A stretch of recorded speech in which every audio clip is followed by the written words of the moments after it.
السلام علیکم ورحمۃ اللہ وبرکاتہ۔ میری بیوی اپنے الماری کے نچلے خانے کو ہمیشہ تالا لگا کر رکھتی اور چابی اپنے گلے میں لٹکائی رکھتی تھی۔ میرا شک یقین میں بدل گیا کہ اس میں ضرور اس کے پرانے عاشق کی نشانیاں ہیں۔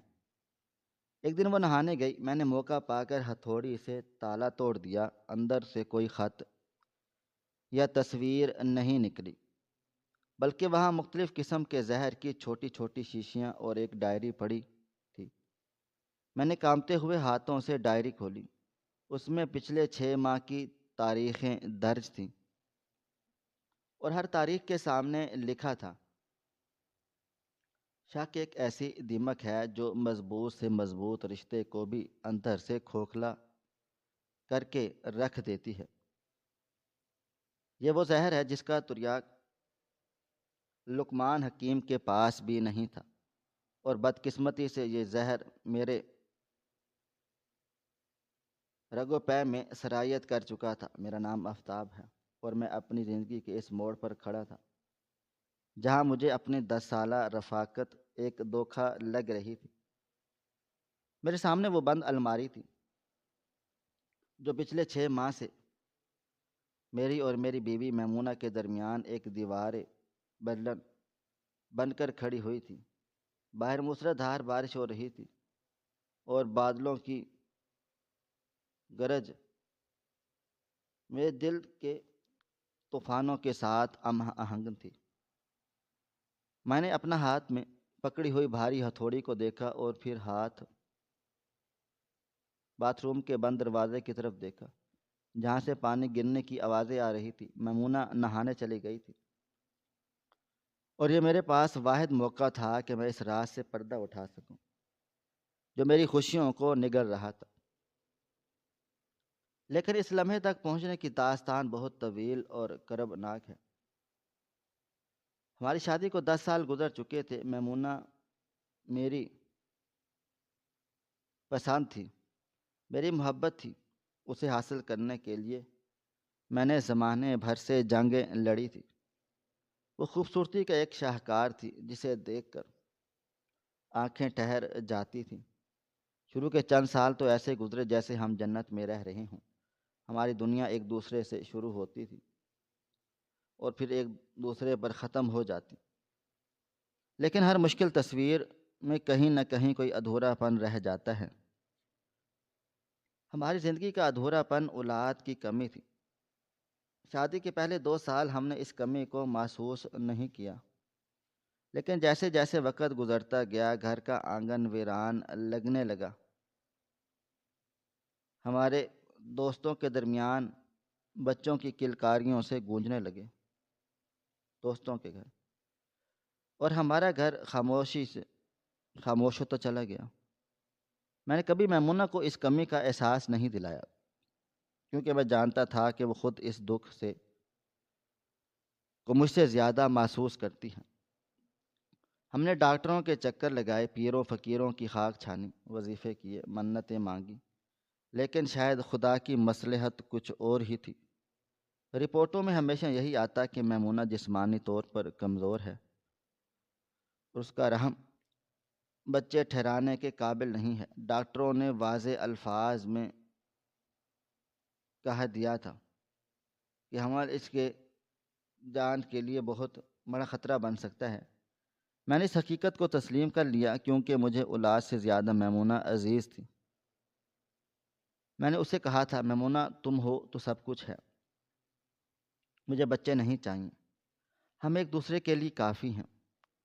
وہ میری بات سن کر مسکرا دیتی، لیکن اس کی آنکھوں کی ویرانی مجھے بتا دیتی کہ ممتا کی پیاس اسے اندر ہی اندر مار رہی ہے۔ مگر پچھلے 6 ماہ سے اس کہانی کا رخ بدل گیا تھا۔ میمونہ بدل گئی تھی، وہ میمونہ جو مجھ سے اپنی سانس کی آواز بھی نہیں چھپاتی تھی، اب مجھ سے اپنی نظریں چرانے لگ گئی تھی، اور اس کے رویے میں ایک عجیب سی اجنبیت آ گئی۔ وہ ہر وقت کھوئی کھوئی رہتی، اس کا رنگ زرد پڑ گیا اور آنکھوں کے گرد گہرے سیاہ حلقے پڑ گئے۔ میں نے پوچھتا تو کہتی بس تھوڑی سی کمزوری ہے، لیکن میرا دل مانتا ہی نہیں تھا۔ اور پھر وہ الماری کا نچلا خانہ میرے شک کی بنیاد بن گیا۔ ہمارے بیڈ روم میں لکڑی کی ایک بہت بڑی الماری تھی جس میں ہم دونوں کے کپڑے ہوتے تھے۔ اس کے نچلے حصے میں ایک دراز تھی جس میں ہم عام طور پر پرانے کاغذات ایکسٹرا سامان رکھتے تھے، لیکن 6 مہینے پہلے میں نے نوٹ کر لیا تھا کہ میمونہ نے اس دراز کو تالا لگا دیا ہے۔ شروع میں نے اسے نظر انداز کیا، شاید اس نے اپنے زیورات یا کچھ پیسے رکھے ہوں گے، لیکن آہستہ آہستہ مجھے محسوس ہوا کہ وہ دراز کو لے کر بہت زیادہ محتاط ہے، بلکہ وہمی ہو گئی ہے۔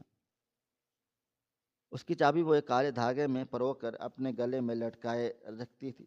سوتے جاگتے کھانا پکاتے ہوئے وہ چابی ہر وقت اس کی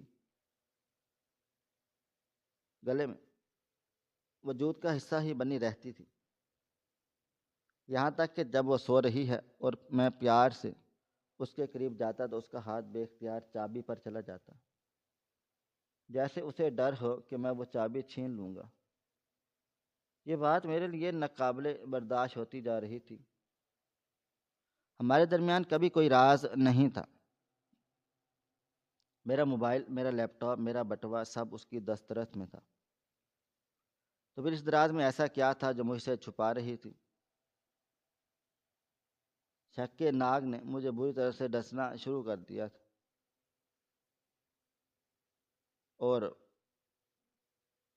میں دفتر میں بیٹھا کام کر رہا تھا یا میرا دھیان گھر کی طرف ہوتا، مجھے خیال آتا کہ شاید اس کا کوئی پرانا تعلق ہے جو دوبارہ سے زندہ ہو گیا ہے، شاید وہ کسی اور سے محبت کرتی تھی اور اب اس کی یادیں، اس کے خطوط یا اس کی تصویریں اس دراز میں چھپائے بیٹھی ہیں۔ میں جانتا تھا کہ شادی سے پہلے اس کا ایک کزن اسے پسند کرتا تھا، اگرچہ میمونہ نے کبھی اسے لفٹ نہیں کرائی، لیکن شک انسان کو اندھا کر دیتا ہے۔ اور میں نے ماضی کے مردہ گھوڑے اکھاڑنا شروع کر دیے۔ میں سوچتا کہ وہ جو گھنٹوں اکیلی کمرے میں رہتی ہے تو کیا کرتی ہے، اور یقیناً وہ اس دراز کو کھول کر ان یادوں کو تازہ کرتی ہوگی۔ میرا رویہ میمونہ کے ساتھ سخت ہونے لگا۔ میں چھوٹی چھوٹی باتوں پر اس سے لڑنے جھگڑنے لگا، اس پر طنز کرنے لگا، میں گھر لیٹ آنے لگا، لیکن میمونہ نے میری کسی بدتمیزی کا جواب نہیں دیا۔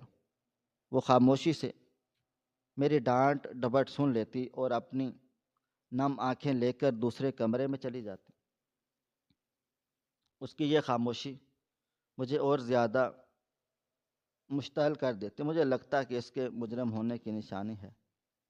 اگر وہ بے قصور ہوتی تو لڑتی، صفائیاں پیش کرتی، لیکن اس کا چپ رہنا میرے شک کو یقین میں بدل رہا تھا۔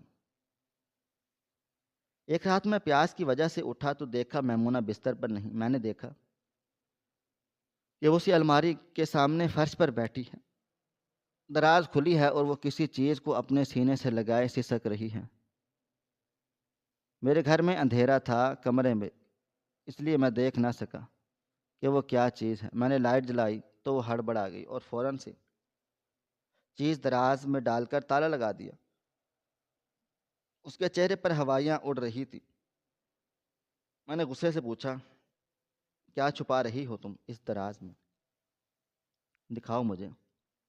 اس نے کانپتے ہوئے ہاتھوں سے چابی مٹھی میں بھینچ لی اور کہا، کچھ بھی نہیں آفتاب، بس کچھ پرانی چیزیں ہیں، آپ سو جائیں۔ میں نے اس کا بازو پکڑ کر جھنجھوڑا، مجھے اب بھی دیکھنا ہے، کھولو اسے۔ وہ رونے لگی، آفتاب خدا کے لیے ضد نہ کریں، یہ میری ذاتی چیزیں ہیں، میں آپ کو نہیں دکھا سکتی، بھروسہ کریں مجھ پر آپ۔ بھروسہ؟ میں نے طنزیہ ہنسی، بھروسہ تو تم نے توڑ دیا میمونہ، 6 مہینے سے تم اس چابی کو گلے میں لٹکائے پھر رہی ہو۔ 6 مہینے سے تم نے اس کو جیسے اس میں کوہ نور پڑا ہو مجھے پتہ ہے کہ اس میں تمہارے کسی یار کی نشانیاں ہیں۔ میرے منہ سے یہ الفاظ نکلے تو میمونہ کا چہرہ سفید پڑ گیا۔ اسے یقین نہیں آ رہا تھا کہ میں اس پر اتنا گھٹیا الزام لگا سکتا ہوں۔ اس نے کچھ نہیں کہا، بس خاموشی سے بستر پر جا کر لیٹ گئی اور چادر منہ پر لے لی۔ اس رات ہم دونوں نہیں سوئے، میرے اندر کی آگ مجھے جلا رہی تھی۔ اگلے دن میں نے فیصلہ کر لیا کہ اب آر یا پار، میں اس راز کو جان کر رہوں گا، چاہے اس کے لیے مجھے کچھ بھی کرنا پڑے۔ میمونہ کی صحت دن بدن گرتی جا رہی تھی، وہ سوکھ کر کانٹا ہو گئی اور اسے اکثر الٹیاں آتی اور چکر آنے لگتے تھے۔ میں نے کہا کہ ڈاکٹر کے پاس چلو، وہ تمہیں صحیح صحت مند دوائی کر دے، اور وہ صاف انکار کر دیتی اور کہتی کہ میں نے دوائی لے لی ہے، ٹھیک ہو جاؤں گی۔ کون سی دوائی لی؟ کس ڈاکٹر کی دوائی؟ میں پوچھتا تو وہ گول مول جواب دے دیتی۔ ایک بار میں نے اسے چھپ کر فون پر بات کرتے سنا، وہ بہت آہستگی سے کہہ رہی تھی، حکیم صاحب درد بڑھ گیا ہے، اب برداشت نہیں ہوتا، کیا خوراک بڑھا دوں؟ دو طرف سے کیا جواب آیا مجھے نہیں پتا، لیکن اس نے فون رکھ کر ایک لمبی آہ بھری۔ یہ سن کر میرا ماتھا ٹھنکا۔ حکیم صاحب؟ یہ کون سا حکیم ہے اور یہ کس درد کی بات کر رہی ہے؟ کہیں یہ حکیم کوئی کوڈ ورڈ تو نہیں اس کے عاشق کا، یا واقعی ہی وہ بیمار ہے؟ لیکن اگر بیمار ہے تو مجھ سے چھپا کیوں رہی ہے؟ میں تو اس کا شوہر ہوں، اس کا مسیحا ہوں، پھر یہ پردہ کیوں کر رہی ہے؟ میرا دل و دماغ ہر طرح سے منفی رخ دے رہا تھا۔ مجھے لگ رہا تھا کہ وہ اپنے بہانے بنا کر گھر سے نکلتی ہے اور اس شخص سے ملتی ہے، اور یہ بیماری کا ایک ڈرامہ صرف میری ہمدردی حاصل کرنے کے لیے ہے، یا پھر وہ مجھ سے دور رہنے کا بہانہ ہے۔ کئی بار ایسا ہوا کہ میں آفس سے جلدی گھر آ گیا تاکہ اسے رنگے ہاتھوں پکڑ سکوں، لیکن وہ ہمیشہ گھر پر ہی ملتی، کبھی جائے نماز پر بیٹھی رو رہی ہوتی تو کبھی بستر پر نڈھال پڑی ہوتی، لیکن وہ چابی، وہ منحوس چابی ہمیشہ اس کے گلے میں چمک رہی ہوتی۔ آج صبح جب میں اٹھا تو میمونہ کی حالت بہت خراب تھی۔ وہ ناشتہ بنا رہی تھی، اچانک سے اسے چکر آیا اور وہ گرنے لگی۔ میں نے اسے سہارا دے دیا، اس کا جسم تپ رہا تھا۔ میں نے کہا میمونہ آج ہم ڈاکٹر کے پاس جائیں گے، میں کوئی بہانہ نہیں سنوں گا۔ اس نے کمزور آواز میں کہا، نہیں آفتاب، میں ٹھیک ہوں، بس تھوڑی تھکاوٹ ہے، میں نہا لوں گی تو تازہ دم ہو جاؤں گی، آپ آفس جائیں۔ میں نے اس کی آنکھوں میں دیکھا، وہاں ایک عجیب سی وحشت اور خوف تھا۔ وہ مجھ سے نظریں نہیں ملا پا رہی تھی۔ میں چپ چاپ تیار ہو کر نکل گیا، لیکن آفس نہیں گیا، بلکہ گلی کے کونے پر گاڑی روک کر کھڑا ہو گیا۔ مجھے دیکھنا تھا کہ میرے جاتے ہی وہ کیا کرتی ہے، کیا وہ واقعی جاتی ہے یا اس سے کوئی ملنے آتا ہے۔ میں 2 گھنٹے وہاں کھڑا رہا، لیکن کوئی نہ آیا اور نہ ہی وہ باہر نکلی۔ میرا صبر جواب دے گیا، میں واپس گیراج میں آیا، گاڑی گیراج میں کھڑی کی اور دبے پاؤں اندر داخل ہوا۔ گھر میں سناٹا تھا، بیڈ روم سے پانی گرنے کی آوازیں آ رہی تھیں۔ میمونہ باتھ روم میں تھی۔ میرا دل زوروں سے دھڑکنے لگا۔ میری نظر سیدھی ڈریسنگ ٹیبل پر گئی، وہاں کچھ بھی نہیں تھا۔ پھر میری نظر بیڈ کی سائڈ ٹیبل پر گئی، وہاں بھی کچھ بھی نہیں تھا۔ اچانک مجھے خیال آیا، وہ نہانے گئی ہے تو چابی کہاں ہوگی؟ وہ لوہے کی چابی پہن کر تو نہا نہیں سکتی، پانی سے دھاگا گیلا ہو جاتا ہے۔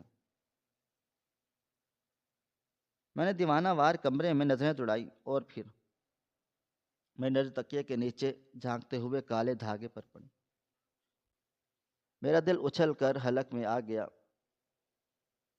اس نے غلطی کر دی تھی، شاید اس بیماری اور نکاہت کی وجہ سے وہ چابی وہیں بھول گئی۔ میں نے لرزتے قدموں سے اس کے پاس جا پہنچا، تکیہ ہٹایا، وہاں چھوٹی سی اسٹیل کی چابی تھی، پڑی تھی۔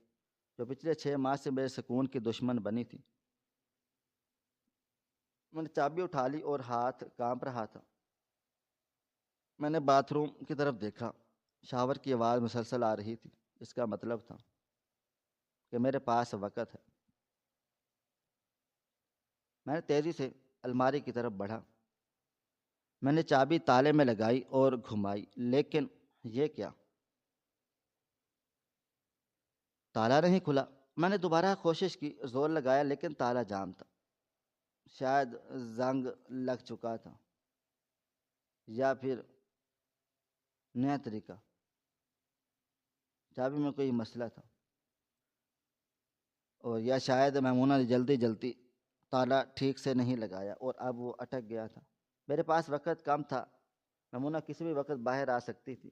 میرے اندر کا جنون اب انتہا پر تھا، میں پیچھے نہیں ہٹ سکتا تھا۔ میں نے ادھر ادھر دیکھا، مجھے کچھ نظر نہ آیا۔ پھر مجھے یاد آیا کہ اسٹور روم میں میرا ٹول باکس پڑا ہے۔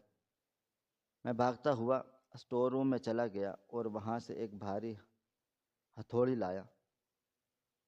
میرے دل و دماغ پر خون سوار تھا۔ میں نے سوچ لیا تھا کہ آج یہ الماری کھلے گی، چاہے مجھے اسے توڑنا ہی کیوں نہ پڑ جائے۔ میں واپس کمرے میں آیا۔ باتھ روم سے ابھی بھی پانی کی آوازیں آ رہی تھی۔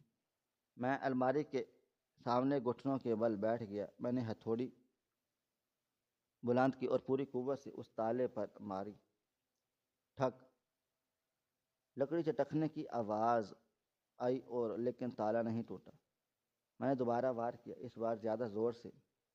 لکڑی کا وہ حصہ جہاں کنڈا لگا تھا بری طرح سے ٹوٹ گیا اور دراز تھوڑی سی باہر آ گئی۔ میرے ماتھے پر پسینہ بہہ رہا تھا اور سانس پھول رہی تھی۔ میں ہتھوڑی نیچے رکھی اور دونوں ہاتھوں سے دراز کو کھینچنا۔ لکڑی کی رگڑ ایک ہی تیز اور آواز کے ساتھ دراز کھل گیا تھا، اور اس لمحے میرے نتنوں سے ایک عجیب سی بو ٹکرائی۔ یہ بو کسی پرفیوم کی نہیں، نہ ہی کسی پرانے کاغذ کی۔ یہ ایک بہت تیز، تلخ اور کسی حد تک جڑی بوٹیوں اور کیمیکلز کی ملی جلی ہوئی تھی، جو سانس کی نالی میں چبھ رہی تھی۔ میں نے جھک کر اندر دیکھا تو میرا دل دھک کر رہ گیا۔ ابھی تو میں نے کسی غیر مرد کی تصویر یا محبت بھرے خطوط ملے ہوں گے، لیکن وہاں ایسا کچھ بھی نہیں تھا۔ دراز کے اندر کا منظر میری توقعات کے بالکل برعکس تھا۔ وہاں کوئی گلاب بھی کاغذ نہیں تھے، کوئی گجرے یا تحفے نہیں تھے، بلکہ وہاں ایک چھوٹا سا میڈیکل اسٹور کھلا ہوا تھا۔ دراز مختلف قسم کی چھوٹی چھوٹی شیشیوں، پڑیوں اور ڈبوں سے بھری ہوئی تھی۔ کچھ شیشیاں کانچ کی تھیں، جن میں گہرے ہرے اور کالے رنگ کا گاڑھا مائع بھرا ہوا تھا۔ کچھ پلاسٹک کی ڈبیاں تھیں، جن میں عجیب و غریب رنگوں کے صفوف تھے، اور کچھ ایسی گولیاں تھیں جو دیکھنے میں ہی خوفناک لگ رہی تھیں۔ یہ سب کیا ہے؟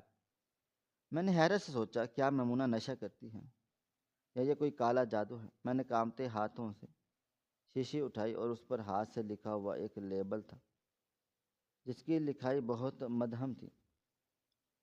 میں نے آنکھیں سکیڑ کر پڑھنے کی کوشش کی۔ وہاں لکھا تھا، خالص سیماب، انتہائی احتیاط، صرف 2 قطرے۔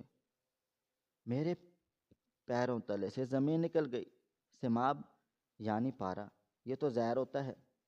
میں نے دوسری ڈبی اٹھائی، اس پر لکھا تھا، کشتہ سنیکہا۔ سنیکہا، یہ تو وہ زہر ہے جو انسان کو تڑپا تڑپا کر مارتا ہے۔ میرا دل و دماغ چکرا گیا۔ یہ سب زہر یہاں کیا کر رہے ہیں؟ کیا میمونہ خودکشی کرنا چاہتی ہے، یا وہ مجھے مارنا چاہتی ہے؟ شک ایک اور خوفناک پہلو میرے سامنے آیا، لیکن نہیں۔ اگر وہ مجھے مارنا چاہتی تو کھانے میں دے دیتی، یا چھپا کر کیوں رکھتی؟ اور وہ خود بیمار کیوں ہے؟ میں نے ایک اور شیشی اٹھائی۔ یہ سب سے مختلف تھی۔ اس پر کوئی نام نہ تھا، بس ایک سرخ رنگ کا نشان تھا جو خطرے کی علامت ہوتا ہے۔ اس کے اندر گاڑھا لیسدار سرخ محلول تھا، جو دیکھنے میں خون کے جیسا لگ رہا تھا۔ میں نے اس کا ڈھکن کھول کر سونگھا تو اتنی تیز بو آئی کہ میرا سر چکرا گیا اور مجھے متلی ہونے لگی۔ یہ کوئی دوا نہیں ہو سکتی، یہ خالص زہر تھا۔ یہ ایک ایسا زہر تھا جو انسان کی آنتیں پگھلا دے۔ میں نے خوفزدہ ہو کر وہ شیشی وہیں رکھ دی اور دراز کے آگے ایک کونے میں ان تمام زہریلی شیشوں کے درمیان ایک کالے رنگ کی ڈائری پڑی تھی۔ یہ وہی ڈائری تھی جسے میں نے اس رات میمونہ کے ہاتھ میں دیکھا تھا۔ میں نے وہ ڈائری اٹھا لی، میرے ہاتھ اتنے کانپ رہے تھے کہ ڈائری گرنے والی تھی۔ یہ ایک پرانی سی ڈائری تھی جس کی جلد گھس چکی تھی۔ میں نے اسے کھولا، پہلے صفحے پر میمونہ کی ہینڈ رائٹنگ میں لکھا تھا، میری آخری امید، میرا آخری سودا۔ یہ کیا مطلب تھا؟ اگلا صفحہ پلٹا، اس میں پچھلے 6 ماہ کی تاریخیں درج تھیں اور ہر تاریخ کے ساتھ سامنے ایک مختصر نوٹ لکھا ہوا تھا۔ میری آنکھیں ان الفاظ پر جم گئیں، لیکن میرا ذہن ابھی بھی ان شیشیوں میں اٹکا ہوا تھا، خاص طور پر وہ سرخ محلول والی شیشی جو میرے سامنے پڑی منہ چڑھا رہی تھی۔ مجھے احساس ہو رہا تھا میں نے کوئی خوفناک چیز دریافت کر لی ہے، ایک ایسی چیز جو زندگی دینے کے لیے نہیں بلکہ زندگی لینے کے لیے استعمال ہوتی ہے۔ میں نے ڈائری کو ایک ہاتھ میں تھاما اور دوسرے ہاتھ سے دوبارہ اسی خطرناک شیشی کو اٹھایا تاکہ یقین کر سکوں کہ میں خواب نہیں دیکھ رہا۔ ہاں، یہ تو حقیقت۔ میری بیوی کی الماری میں اس کے زیورات کی جگہ موت کا سامان پڑا تھا اور وہ اسے اپنی جان سے زیادہ سنبھال کر رکھتی تھی۔ باتھ روم سے پانی کے گرنے کی آوازیں آ رہی تھیں، دروازے کی کنڈی گھومنے کی آواز آئی، لیکن میں اپنی جگہ سے ہل نہیں سکا۔ میں وہیں بت بنا بیٹھا رہا، ایک ہاتھ میں وہ ڈائری اور دوسرے ہاتھ میں وہ زہر کی شیشی تھامے جو کسی بھی انسان کی جان لینے کے لیے کافی تھی۔ باتھ روم کا دروازہ کھلنے کی آواز میرے کانوں میں کسی دھماکے کی طرح گونجی اور میں ہڑبڑا کر پیچھے مڑا۔ میمونہ دروازے کی چوکھٹ پر کھڑی تھی، اس کے گیلے بالوں سے پانی کے قطرے اس کے کاندھوں پر گر رہے تھے اور اس کے چہرے پر ابھی بھی نہانے کی تازگی تھی، لیکن جیسے ہی اس کی نظر میرے ہاتھوں میں پڑی ہوئی ڈائری اور فرش پر بکھری ہوئی زہر کی شیشوں پر پڑی تو اس کے چہرے کا رنگ یوں اڑ گیا جیسے کسی نے اس کے جسم سے سارا خون نچوڑ لیا ہو۔ اس کی آنکھیں خوف سے پھیل گئیں اور اس کے ہونٹ کانپنے لگے۔ وہ چند لمحے ساکت رہی، جیسے اسے یقین نہ آ رہا ہو کہ اس کا سب سے بڑا راز اس کے شوہر کے سامنے کھل چکا ہے۔ وہ چیخ چلا رہی تھی اور مجھ سے ڈائری چھیننے کی کوشش کر رہی تھی، لیکن میں نے اسے جھٹک کر دور کر دیا۔ میرا دماغ ابھی بھی شک اور حیرت کے درمیان جھول رہا تھا۔ میں نے غصے سے اس کی طرف دیکھا اور گرجا، کیوں نہ پڑھوں؟ آخر کیا لکھا ہے اس میں؟ اور یہ سب کیا ہے؟ یہ کون ہے اور کیا ہے؟ میمونہ، یہ زہر، یہ سنیکا، یہ پارا۔ تم کیا کر رہی ہو؟ تم خودکشی کرنا چاہتی ہو یا مجھے مارنا چاہتی ہو؟ بولو۔ میری آواز کی گرج سے وہ سہم گئی اور وہیں قالین پر بیٹھ کر پھوٹ پھوٹ کر رونے لگی۔ میں نے کہا تھا نا کہ اس تالے کو مت توڑیں، آپ پچھتائیں گے آفتاب، آپ میری محبت کو رسوا کر دیں گے۔ وہ ہچکیوں کے درمیان بول رہی تھی۔ میں نے اس کی بات سنی انسنی کر دی اور ڈائری کا وہ صفحہ پڑھنا شروع کیا جو میرے سامنے کھلا تھا۔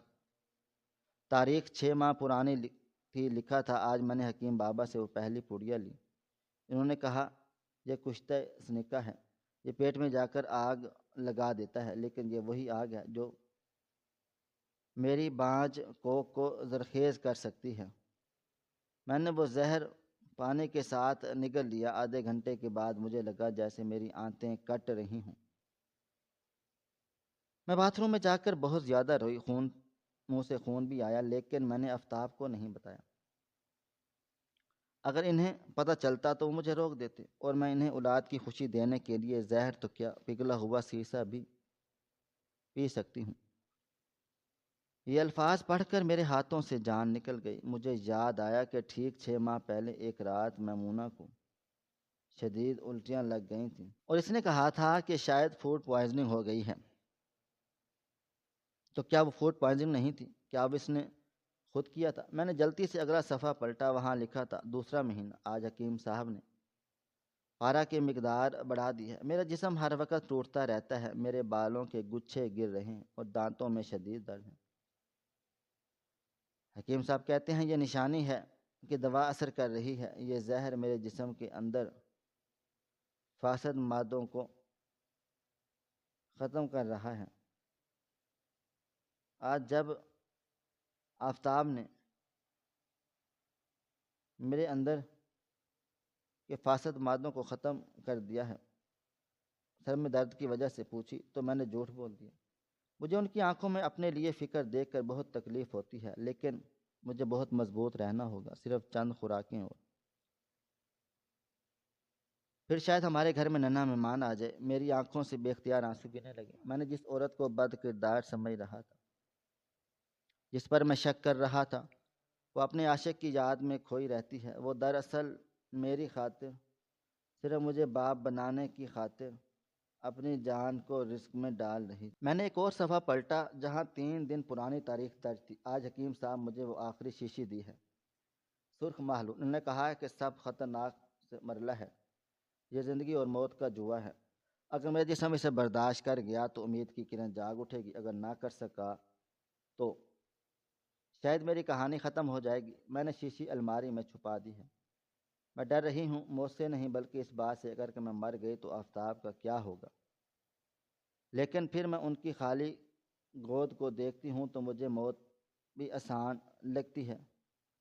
میں 12 تاریخ کو یہ آخری خوراک لوں گی۔ 12 تاریخ یعنی آج میرا دل زوروں سے دھڑکا۔ میں نے وہ سرخ شیشی دیکھی جو اس میں ابھی دراز سے نکالی تھی، وہ بھری ہوئی تھی۔ شکر ہے خدا کا اس نے یہ نہیں پی تھی۔ میں نے میمونہ کی طرف دیکھا جو ابھی تک زمین پر پڑی رو رہی تھی۔ میں گھٹنوں کے بل اس کے پاس بیٹھ گیا۔ میرا سارا غصہ، سارا شک، ساری بدگمانی آنسوؤں میں بہہ گئی۔ میں نے اس کا چہرہ اور اپنے ہاتھوں میں لے لیا اور تڑپ کر پوچھا، میمونہ تم پاگل ہو؟ یہ سب کیا ہے؟ تم زہر کھا رہی ہو، صرف ایک بچے کے لیے۔ تم مجھ سے پوچھا کیوں نہیں؟ تم نے میری اجازت کیوں نہیں لی؟ میمونہ نے اپنی سرخ آنکھیں اوپر اٹھائیں اور کہا، اجازت؟ کیا آپ مجھے زہر کھانے کی اجازت دیتے؟ آفتاب، آپ نہیں جانتے ایک عورت پر کیا گزرتی ہے جب اسے باج کہا جاتا ہے۔ آپ تو مرد ہیں، آپ باہر چلے جاتے ہیں۔ میں اس سماج میں رہتی ہوں جہاں عورت مجھ سے پوچھتی ہے کہ کوئی خوشخبری نہیں ہے۔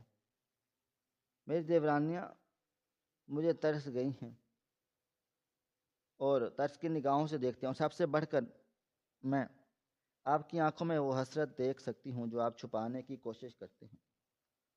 میں جانتی ہوں آپ کو اولاد چاہیے، آپ نے میری خاطر قربانی دی، اور لیکن میں خود غرض نہیں بن سکی تھی۔ حکیم صاحب نے گارنٹی دی تھی کہ یہ پرانی کشتہ جات ہیں، ان سے عورتوں کی گود ہری ہوئی ہے۔ میں نے سوچا اگر میری جان جا کر بھی آپ کو خوشی مل جائے تو یہ سودا مہنگا نہیں ہے۔ اس کی باتیں میرے دل کو چیر رہی تھیں۔ وہ کس قدر بھولی اور معصوم تھی کہ ان عطائی حکیموں اور جیلی پیروں کے چکر میں آ کر اپنی جان لینے پر تل گئی۔ میں نے اسے سینے سے لگا لیا اور روتے ہوئے کہا، میمونہ تم میری کائنات ہو، تم میری اولاد ہو، قسمت تمہاری جان ہو، تمہارے بارے میں میرے سب کچھ ہو۔ مجھے کوئی بچہ بھی نہیں چاہیے ہے جس کی قیمت تمہاری جان ہو۔ میں نے تمہارے بارے میں یہ سوچ بھی کیسے لیا تم نے کہ میں تمہاری لاش پر بچے کی عمارت کھڑی کروں گا؟ یہ زہر ہے پگلی، یہ دوا نہیں ہے، یہ تمہیں اندر سے ختم کر رہا ہے۔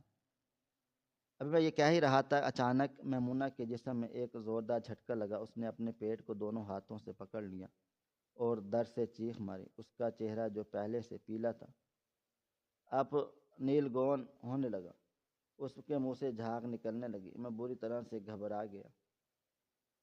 میمونہ کیا ہوا؟ میں نے گھبرا کر اور اس کی طرف گیا۔ میمونہ کیا ہو گیا؟ میں نے چیخ کر پوچھا۔ اس نے مشکل سے سانس لیتے ہوئے ٹوٹی ہوئی آواز میں کہا، آفتاب وہ سرخ شیشی، وہ تو دوسری خوراک تھی۔ پہلی آدھی خوراک میں نے نہانے سے پہلے پی چکی ہوں۔ مجھے لگا تھا کہ نہا کر پاک صاف ہو کر دعا مانگوں گی۔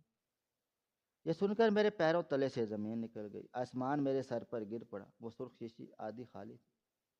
میں نے غور نہیں کیا، او خدایا، اتنے وہ زہر پی لیا تھا۔ وہ موت کو گلے سے لگا چکی تھی۔ میں نے ایک لمحہ ضائع کیے بغیر اسے باہوں میں اٹھایا۔ وہ درد سے تڑپ رہی تھی، اس کا جسم اکڑ رہا تھا۔ میں ننگے پاؤں ہی اسے لے کر باہر کو بھاگا، گاڑی کی پچھلی سیٹ پر لٹایا، ڈرائیونگ سیٹ سنبھال لی، گاڑی سڑک پر دوڑنے لگی۔ میرا ہاتھ سٹیئرنگ پر تھا، دوسرا پیچھا میمونہ کے ہاتھوں میں۔ میں نے پاگلوں کی طرح دعائیں کی تھیں، مانگ رہا تھا کہ یا اللہ کہ میری بیوی کو،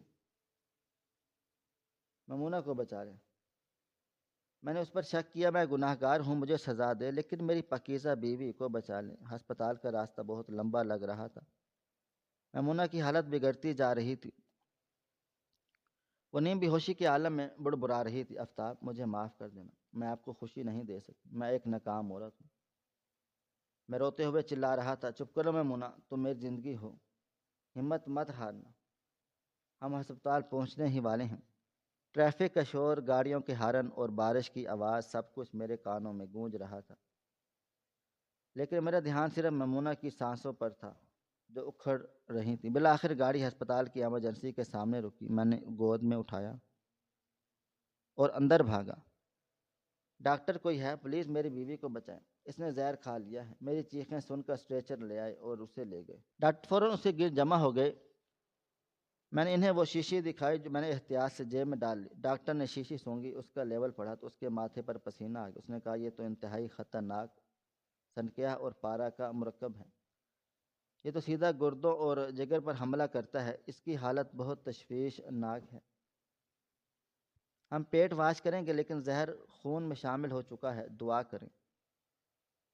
ڈاکٹر کے الفاظ میرے لیے موت کا پروانہ تھے۔ مجھے ایمرجنسی وارڈ سے باہر نکال دیا گیا۔ میں شیشے کے دروازے سے دیکھ رہا تھا کہ وہ میمونہ کے منہ میں نالیاں ڈال رہے تھے اور اسے مشینوں سے جوڑ رہے تھے۔ وہ وجود جسے میں نے پھولوں کی طرح رکھا تھا، آج نیلوں اور تاروں میں جکڑا ہوا تھا۔ میں وہیں زمین پر بیٹھ گیا اور سر گھٹنوں میں دیکھ کر رونے لگا۔ میرا ضمیر مجھے ملامت کر رہا تھا، یعنی میں کتنا بدبخت شوہر تھا۔ میں نے اپنی بیوی کی خاموشی کو بے وفائی سمجھتا رہا، اس کی بیماری کو ڈرامہ سمجھتا رہا، اس کے تالے کو راز سمجھتا رہا، حالانکہ وہ تالا کسی عاشق کے نشانے کا نہیں بلکہ اس کی قربانی کا تھا، اور ان زہروں کو مجھ سے چھپا کر رکھتی تھی تاکہ میں اسے روک نہ سکوں۔ وہ اپنی تکلیف مجھ سے چھپاتی تھی تاکہ میں پریشان نہ ہوں، اور میں نے ہتھوڑے سے صرف الماری کا تالا نہیں توڑا بلکہ اس کے دل کا بھروسہ بھی توڑ دیا۔ گھنٹے گزر گئے، ہسپتال کی گھڑی کی ٹک ٹک میرے اعصاب پر ہتھوڑے برسا رہی تھی۔ کبھی نرس بھاگتی ہوئی اندر جاتی، کبھی ڈاکٹر باہر آتے۔ میں نے ہر بار امید بھری نظروں سے انہیں دیکھا۔ وہ سر ہلا کر کہتے، ابھی کچھ نہیں کہہ سکتے۔ مجھے اپنی زندگی کے وہ 10 سال یاد آنے لگے۔ مینا کی وہ ہنسی، وہ میرا خیال رکھنا، وہ میری پسند کا کھانا بنانا، وہ سب میری آنکھوں کے سامنے فلم کی طرح چل رہا تھا۔ مجھے وہ لمحہ یاد آ گیا جب اس نے ڈائری میں لکھا تھا، آفتاب کی خوشی کے لیے میں پگھلا ہوا سیسا پی سکتی ہوں۔ یہ محبت کی کون سی انتہا تھی، یہ عشق کا کون سا مقام تھا، میں تو اس کے پاؤں کی دھول کے برابر بھی نہیں تھا۔ میں نے تو اس پر شک کیا تھا، میں نے تو اسے بد کردار سوچا تھا۔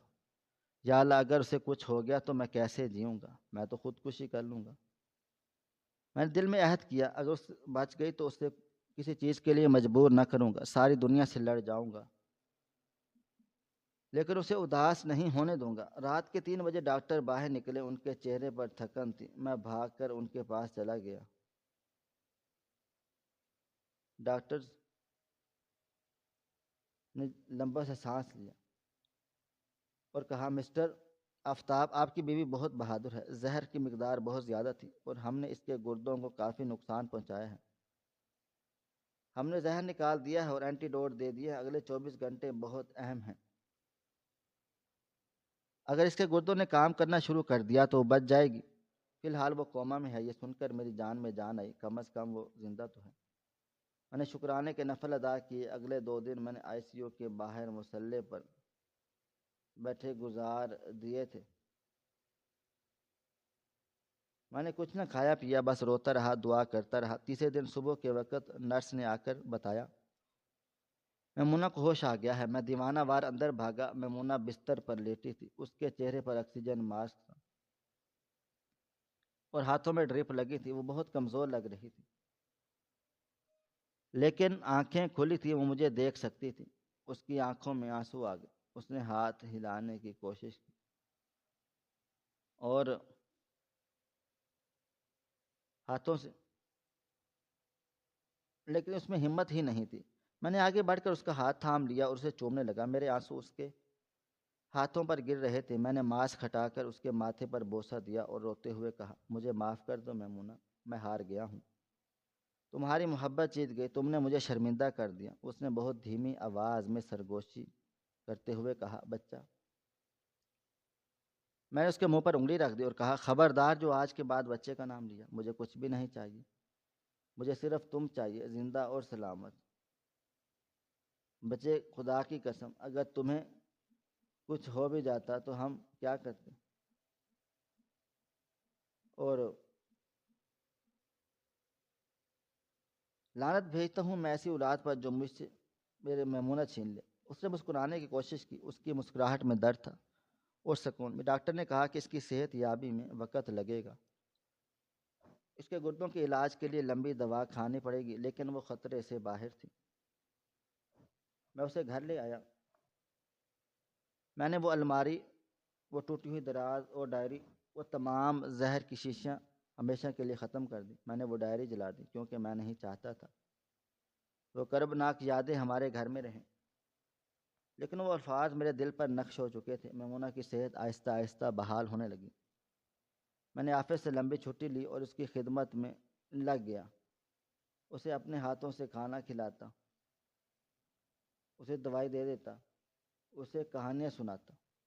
وہ سارا پیار لٹانا چاہتا تھا جو اس نے 10 سال مجھے دیا تھا۔ ہمارے رشتے میں ایک نئی گہرائی آ گئی۔ اب ہمارے درمیان کوئی راز نہیں تھا، کوئی بند الماری نہیں تھی، نہ ہی کوئی تالا تھا۔ ایک شام ہم لان میں بیٹھے چائے پی رہے تھے۔ میمونہ اب کافی بہتر تھی۔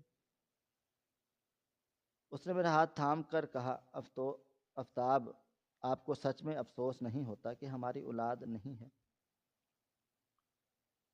میں نے اس کی آنکھوں میں دیکھا، وہ آنکھیں جو میرے لیے موت کے منہ سے واپس آئی تھیں۔ میں نے مسکرا کر کہا، میمونہ، اولاد تو خون کا رشتہ ہوتی ہے، لیکن تم نے تو زہر پی کر ثابت کر دیا تم روح کا رشتہ ہو، اور روح کا رشتہ خون کے رشتے سے کہیں بہت بڑا ہوتا ہے۔ میرے لیے تم کافی ہو۔ ہم یتیم خانے سے کوئی بچہ گود لے لیں گے یا کسی غریب کے بچے کا خرچہ اٹھا لیں گے، لیکن اپنی کوکھ کے لیے تم اپنی جان نہیں دو گی۔ یہ میرا حکم بھی ہے اور میری التجا بھی۔ اس نے اپنا سر نیچے میرے کندھے پر رکھ دیا۔ اس کی آنکھوں سے گرنے والا آنسو میرے پاؤں ہاتھوں پر گر، وہ خوشی کا آنسو تھا۔ مجھے احساس ہوا وہ پاکیزہ محبت جسموں کے ملن یا اولاد کی پیدائش کا نام نہیں ہے۔ پاکیزہ محبت تو قربانی کا نام ہے، بھروسے کا نام ہے، اور ایک دوسرے کی خاطر جینے اور مرنے کا نام ہے۔ میری بیوی نے اپنی پاکیزگی کی گواہی اپنے لہو سے نہیں بلکہ زہر پی کر دی تھی، اور میں ساری زندگی اس کی اس ممتا کی محبت کا مقروض رہوں گا جو اس نے مجھے دینے کی کوشش کی۔ اس رات کے بعد ہمارے درمیان گھر میں کبھی اداسی نہیں آئی۔ ہم دونوں نے اپنی ادھوری زندگی کو ایک دوسرے کی محبت سے مکمل کر دیا، اور وہ ٹوٹی ہوئی الماری کا خانہ اب بھی خراب ہی تھا، لیکن ہمارے دل بھرے ہوئے تھے۔ ہماری آج کی کہانی آپ کو کیسی لگی؟ کمنٹ باکس میں اپنی رائے کا اظہار ضرور کریں اور ہمارے چینل کو سبسکرائب کر لیں۔ شکریہ۔ اللہ حافظ۔